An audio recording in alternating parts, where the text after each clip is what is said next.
কেমন আছো? আশা করি ভালো আছো। আর এই ভিডিওটা কোনো কারণ নেই, এমনি বানাচ্ছি। খুব শরীর খারাপ, যবে থেকে পুজো স্টার্ট হয়েছে তবে থেকে সবার শরীর খারাপ।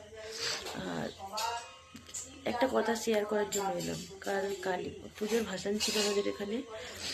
এতটা এক্সাইটেড ছিলাম, সকাল থেকে ভাইফোঁটা বাগারা ছিল, ফোঁটা দিয়েছি। প্রচুর এক্সাইটেড ছিলাম যে রাত 3-4 অবধি থাকবো, ভিডিও বানাবো। আরও অনেক বন্ধু বান্ধব এসেছিল, বান্ধবী, বন্ধু বান্ধবী, ঠিক আছে। তো সেটা তো আর হলো না, নসিবে নেই, কি বলবো, ব্যাড লাক। আবার কদিনের অতিথি এখানে ওয়েস্ট বেঙ্গলে চলে যাব, আবার রিটার্ন, আবার আগের life, office room, tata, good night.